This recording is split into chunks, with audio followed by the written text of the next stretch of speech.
బాబు. బిందెల్లి చెంబులో దోరదు. Congress party vote bank గత 15 సంవత్సరాలు చూడండి, 2009 తర్వాత 0.5%, ఎప్పుడు 1% రాలే. చిరంజీవితో సహా కలిపితే మర్జీ చేసిస్తే 18%, 40%.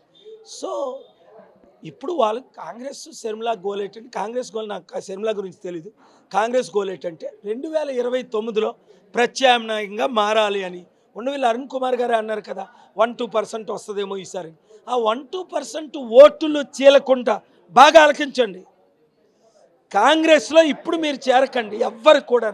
ఎందుకు 1-2% ఓట్లు చీల్చి మన ఓట్ బ్యాంక్ తగ్గించుకునే కంటే ప్రజాశాంతి పార్టీకి 54% ఉందని ఎన్టీవీ, 72% ఉందని TV5, 78% ఉందని ABN, 68 అన్నీ చూస్తున్నారు ఛానల్. ఇప్పుడు మీ సర్వే చేయండి.